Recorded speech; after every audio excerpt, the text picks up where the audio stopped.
Hi, and welcome back to Companion Saga. Today, a grandfather goes to clean out his father's farmhouse. What his granddaughter whispers to him in that hallway will change everything he thought he knew about his own family. The nails were wrong. I noticed them the moment I turned on the hallway light, 3 of them driven at odd angles through the door frame into the door itself. The wood splintered around each head like whoever had done it had been in a hurry. The door at the end of the upstairs hall, the one that used to be my nephew's room. I was 63 years old, standing in my dead father's farmhouse at 7 in the morning on a Tuesday in November, holding a box of trash bags and a cup of coffee that had gone cold on the drive over. My father had passed 3 weeks earlier, a heart that finally gave out after decades of doing whatever it pleased. He'd left behind 4 acres in rural Lancaster County, a 1,987 Ford pickup with a cracked windshield, 17 years of unpaid property taxes, and this house with its peeling wallpaper and its smell of cigarettes and something underneath the cigarettes that I couldn't name yet. My granddaughter Sophie was standing behind me, 8 years old, holding the sleeve of my flannel jacket with 2 fingers the way she always did when something made her nervous. "Grandpa," she said quietly. "That door?" "I know, sweetheart. I see it. Uncle Dale put those nails there." I looked down at her. She was staring at the door with the kind of expression children wear when they've decided not to say something and then said it anyway. My brother Dale had been living in this house since our mother died 11 years ago, helping look after our father, which in practice had meant sleeping in the back bedroom and cashing the disability checks that my father signed over every month without reading. "When did you see Uncle Dale put nails in that door?" Sophie was quiet for a moment. She picked at a loose thread on my jacket. "Last time we came to visit Great-Grandpa," she finally said, "before he got really sick. Uncle Dale was up here and I came upstairs because I needed to use the bathroom, and he was hitting the nails with a hammer. He saw me and he said, 'Go back downstairs.' He said that room is private. He said if I told anybody he would be angry. I set the box of trash bags on the floor. Did you tell your mom?" Sophie shook her head. "I was scared he would be angry. My brother Dale was 58 years old. He was 6'2", 240 pounds, and he had a voice that carried through walls. I had been scared of him too, for most of my childhood, for reasons I had never fully examined. Our father had been the same way, big and loud and certain in the way of men who have never had to be anything else. I had left Lancaster County at 19 and built a different kind of life, a quiet one, in Harrisburg. A career in insurance. A marriage that lasted 31 years until my wife Ruth passed from cancer in 2019. A daughter named Carol and 2 grandchildren, Sophie and her younger brother Micah. I came back for holidays. I came back for funerals. I had never stayed. "Sophie," I said. "Grandpa, don't." She grabbed my sleeve with her whole hand this time, not just 2 fingers. "Uncle Dale said the bad things are in there. He said that room is where the bad things stay." The bad things. I looked at my granddaughter. 8 years old, dark braids, a puffy winter vest over her school sweatshirt. She had driven out here with me this morning because Carol was working and we couldn't get a sitter on short notice. I had told her it would be boring, just going through Grandpa Raymond's old stuff. She could bring her tablet and sit in the living room. She had been upstairs with me for the last 45 minutes because the living room smelled bad and the television didn't work and she had nothing else to do. "Sophie, I need you to go back downstairs. Go sit in my truck, okay? I'll leave it running so you have heat. Lock the doors. Are you going to open it? Go to the truck, sweetheart." She went. I heard her footsteps on the stairs, heard the front door, heard the distant sound of the truck door closing. I stood there in the hallway and looked at those nails. The thing about growing up with a man like my father and a brother like Dale is that you learn to not ask questions. You learn that the wrong question at the wrong moment has a cost, and you learn to calculate before you speak, decide if the answer is worth what the asking might get you. I had been doing that my whole life. I was still doing it at 63. But I had a granddaughter sitting in my truck in November who had just told me that my brother had nailed a door shut and threatened her into silence, and there were bad things in that room and I was done calculating. There was a toolbox in the kitchen that had belonged to my father. I found a claw hammer. I came back upstairs. The nails came out in pieces, the wood so old it crumbled around them. The door swelled in the frame and I had to put my shoulder into it, and then it opened and the smell hit me. It was cold in there, colder than the rest of the house, which was already drafty and unheated. The window was covered with a piece of plywood nailed from the inside, no light getting through. I used my phone, flashlight, and swept it across the room. The furniture was still there, a twin bed, a dresser, a small wooden desk, a pennant on the wall from a Philadelphia Eagles season 20 years past. This had been my nephew Danny's room. Danny, Dale's son, who had been 9 years old when he disappeared in the summer of 2003 and was never found. The family said he ran off. That's what Dale had told the police. That Danny had been a troubled kid, prone to tantrums, that he had packed a bag one afternoon while Dale was working and walked out and didn't come back. The police searched. There were flyers. Dale had done a television interview, sitting across from a local news anchor with his eyes red and wet, saying he just wanted his boy home. Danny was never home. The searches ended. The flyers yellowed and came down. Dale moved on in the way that some people move on, completely, without looking back, like the child had never existed. I had believed him. I had felt sorry for him. I had driven out here the summer it happened and sat with my brother on the porch and watched him cry into a can of beer, and I had thought, this man has lost his son, this man is broken, and I had felt something close to love for him in that moment. I swept my flashlight across the room again. Along the base of the far wall, lined up like evidence, were 3 things I had to look at twice before I understood what I was seeing. A child's sneaker, red, size 4, the Velcro fastener still done up. A small canvas backpack with a Spider-Man patch on the front pocket. A spiral notebook, the cardboard cover warped with age. I picked up the notebook with a hand that wasn't entirely steady. The handwriting inside was a child's, large and uneven, the letters of someone just learning how to make them behave. My name is Daniel Eugene Pierce. I am 9 years old. If you find this, please call my mom. My mom's name is Linda. She lives in Harrisburg. My dad hurts me. That was the first page.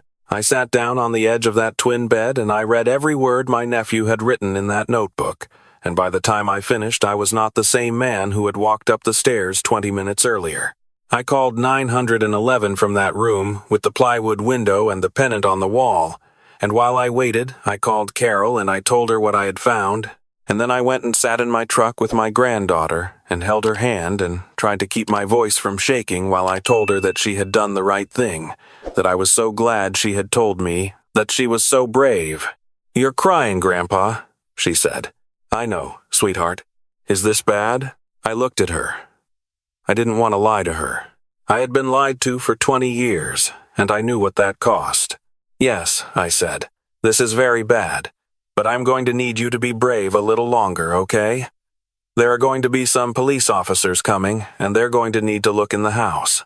And I need you to tell them exactly what you told me about Uncle Dale and the nails. Can you do that?" She nodded slowly. "Will Uncle Dale be angry?" "Uncle Dale is not going to get to be angry at anyone anymore," I said. "I'm going to make sure of that." 2 patrol officers arrived first, then a detective, then more cars. I told them about the notebook, about Sophie's account of watching Dale nail the door shut. I waited on the porch while they went through the house, and I made calls. My daughter, my attorney, a number I had not used in years. And then, after a long moment of standing there looking out at my father's 4 acres of dead November grass, I called the number I had for my former sister-in-law, Linda, Danny's mother, the woman Dale had divorced in 2001, 2 years before Danny disappeared. I hadn't spoken to Linda in over 2 decades.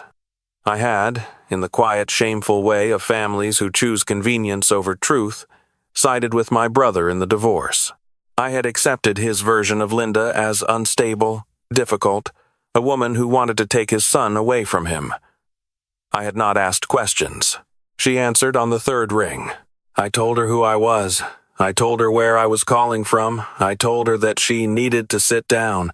The detective's name was Carver, a woman in her 40s with short gray hair and the manner of someone who has heard the worst things human beings do to each other and has not yet stopped caring about it. She found me on the porch an hour after she arrived and asked me to come inside. "Mr. Pierce," she said, "how long has this property been in your family?" "Since the 1970s. My father bought it when I was a kid, maybe 12, 13 years old. And your brother Dale? How long has he been living here?" "Since my mother passed in 2013. But he spent a lot of time here before that. Summers, weekends." She was quiet for a moment, looking at me in a way that told me she was deciding how much to say. "We found a section of the basement that was framed off," she said. "Not on any permit records. A door built into the wall, very well concealed, covered with shelving. Inside there are personal items, children's clothing. We won't know more until the forensic team has completed their work. But Mr. Pierce, I have to ask you, your nephew Daniel, you were told he ran away. That's what my brother said. That's what I believed. Did you ever question it?" I let that question sit there for a moment. The honest answer was not a comfortable one. "I thought about it sometimes," I said. "Danny had a hard life. Dale was not a gentle father. But I told myself runaway kids were not unusual. That Danny had probably found his way somewhere, that he would turn up eventually. Grown up, maybe angry at us all, but alive." Detective Carver looked at the notebook, which was now in an evidence bag in her hand. "Your nephew was a very articulate little boy," she said quietly. "I know. I'll need you to come to the station this afternoon and give a full statement. Everything you knew about your brother's relationship with his son. Everything about this house and this family." "I'll tell you everything," I said. "My brother Dale was arrested at 417 that afternoon at the home of a woman he had been living with in Chester County for the past 3 years. He did not resist. That detail surprised me, and then it didn't. The violence in men like Dale is not random. It is directed, targeted at the people they have decided are beneath them, children and women and anyone who won't or can't fight back. A man with handcuffs and a badge is a different calculation entirely. I was at the police station when they brought him through. He saw me sitting in the corridor outside the detective's office. Our eyes met for a moment. He looked away first. That was also a first. They charged him that night with first-degree murder in the death of Daniel Eugene Pierce, unlawful disposal of human remains, and filing a false missing persons report. The forensic team worked through the night in my father's basement. I will not describe what they found in full. I will say that my nephew had been there, that he had been there since that summer in 2003, and that whatever Dale had put in the notebook about a 9-year-old boy who had been bad, whatever his twisted accounting of the events of that afternoon was, the medical examiner would later tell the court that Daniel had suffered multiple injuries, consistent with severe physical abuse occurring over an extended period prior to his death. My nephew had been a troubled kid. Dale had told the news anchor in 2003. Prone to tantrums. The notebook told a different story. My dad hits me with the belt mostly, but sometimes with his hand or with whatever is close. I got hit with a lamp one time. My arm got hurt, but Dad said, "Don't tell anyone or you will be sorry." I try to be good. I try really hard. Sometimes I don't know what I did wrong. That was page 4. My name is Frank Pierce. I'm going to tell you about the 62 years I spent being the kind of man who told himself that what happened in other people's families was not his business, and how an 8-year-old girl holding my sleeve in a dark hallway finally taught me what that kind of thinking costs. I was born in 1,962 inches, Lancaster County, the second of 2 boys. My father, Raymond, was a farmer, and then a factory worker, and then a man who sat on a porch and watched things go by. My mother, Evelyn, was quiet in the way that women of her generation were taught to be quiet, which is to say she had opinions she kept to herself and a sharp mind she applied primarily to keeping peace. She loved us, my brother and me. I have never doubted that. But she was also a woman who had been taught that the family was a closed system, that what happened inside it stayed inside it, and she raised us to believe the same. I took that lesson and built a life around it. My wife Ruth was the opposite. a woman who said every difficult thing she thought and pushed me to do the same, and the 31 years I had with her were the best of my life, partly for that reason. She died before any of this happened. I am grateful she died before any of this happened. It would have broken something in her that couldn't be fixed. The weeks after my father's funeral had been consumed with the logistics of death. There was so much paperwork, so many phone calls, so many decisions about what to keep and what to sell and how to settle a man's life into categories. I had been back to the farmhouse 4 times in 3 weeks. I had been upstairs twice.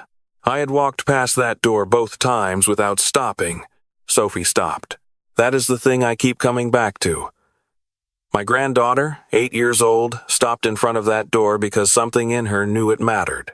And then she told me, even though she had been told not to, even though she was afraid of the consequences, she told me anyway, because she trusted me enough to believe I would do something with the information.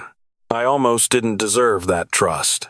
If she had said nothing, if I had walked past that door a 3rd time, I would have. That's the truth of it. I was not looking for anything wrong. I was 63 and tired, and I wanted to clear out my father's house and sell the property and be done with a chapter of my life I had never particularly enjoyed. I was not looking. Sophie was looking. The trial began 14 months after Dale's arrest. He had pleaded not guilty, which was his right. But the evidence was substantial. The notebook. Physical evidence from the basement.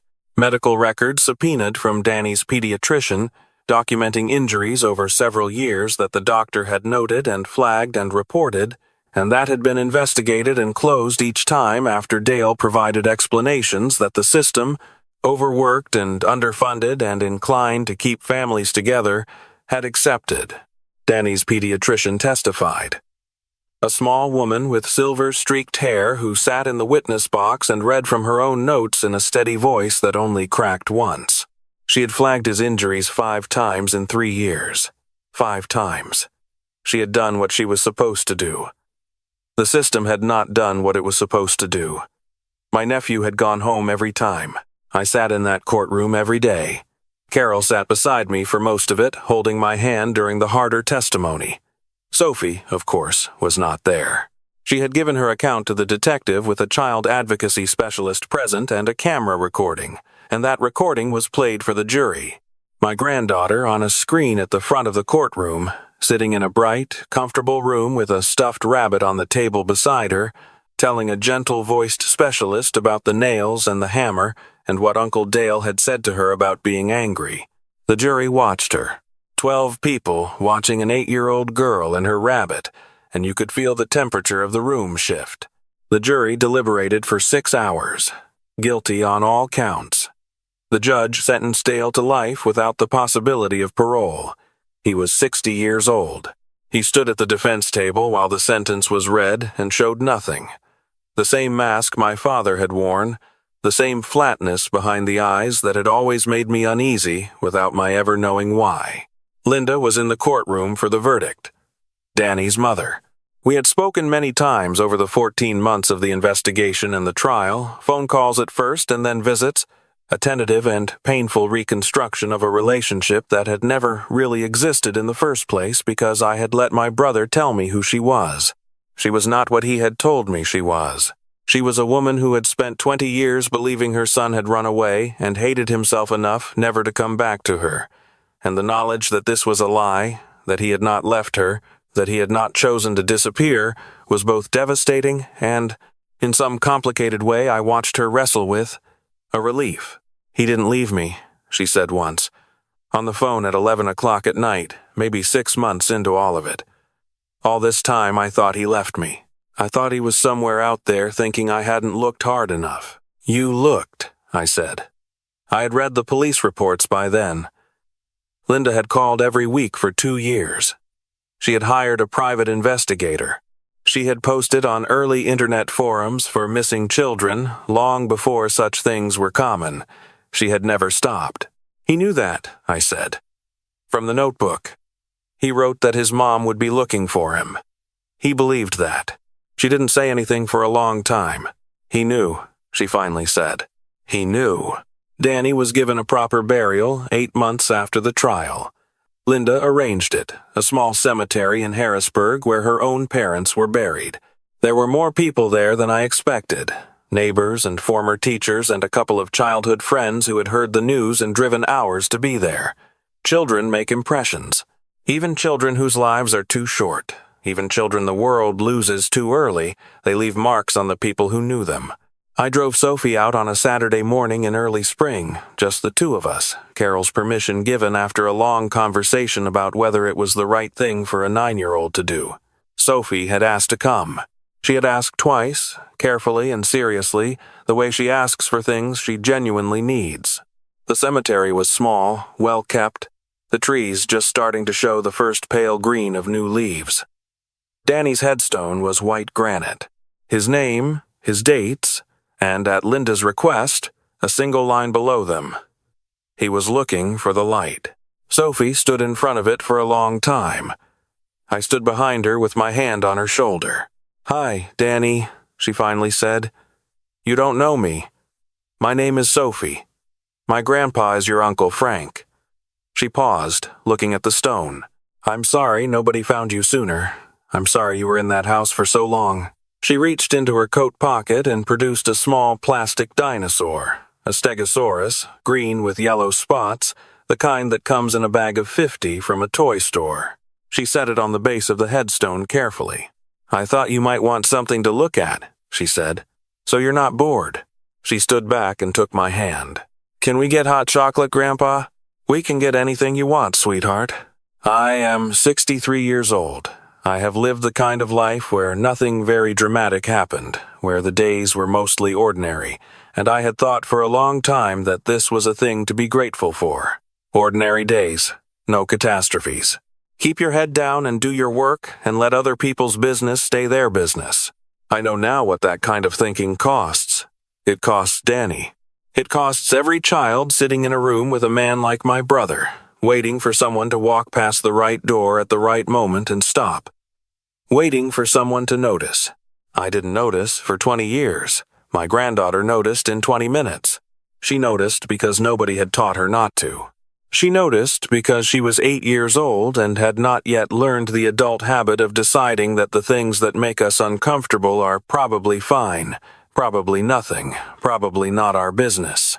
She noticed and she was afraid and she told me anyway, and because she told me, her cousin Danny has a name on a piece of stone instead of a mystery and a flyer with an age progression photograph that no one looks at anymore. Pay attention. That's what I'm asking you. Pay attention to the children around you when they go quiet around certain people. When they flinch at a voice. When they say things like the bad things stay in there. And they mean it. And they're scared. When they tell you something and you can see the cost of the telling in their face, the fear of the consequence, the hope that you will be someone worth the risk. Be someone worth the risk. I almost wasn't. I am trying now, at 63, to be that person. To be the grandfather that my granddaughter trusted and to deserve it. Some days I feel the weight of the 20 years I spent not asking questions, not stopping, not turning back to look at the door at the end of the hall. Some days that weight is very heavy. But then Sophie calls me on a Saturday morning and asks if I want to help her build a birdhouse because they are doing a project for school and she wants it to be really good. Not just okay, but really good.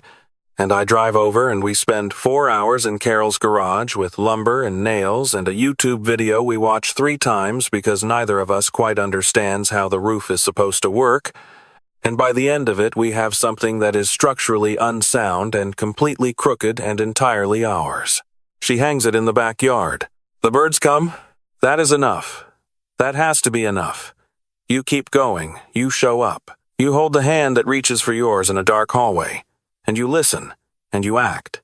And you trust that doing the right thing late is still better than never doing it at all. Danny deserved someone who listened 20 years earlier. He deserved that, and I cannot give it to him. What I can do is make sure that Sophie grows up knowing that her words matter, that her instincts matter, that when she sees something wrong and she tells the adult who is supposed to protect her, that adult will stop. That adult will put down the trash bags and pick up the hammer and open the door. Every single time. Thank you for listening today. If this story meant something to you, share it with someone who spends time around children, a teacher, a coach, a grandparent, anyone. The signs are there. They are almost always there. We just have to be willing to see them.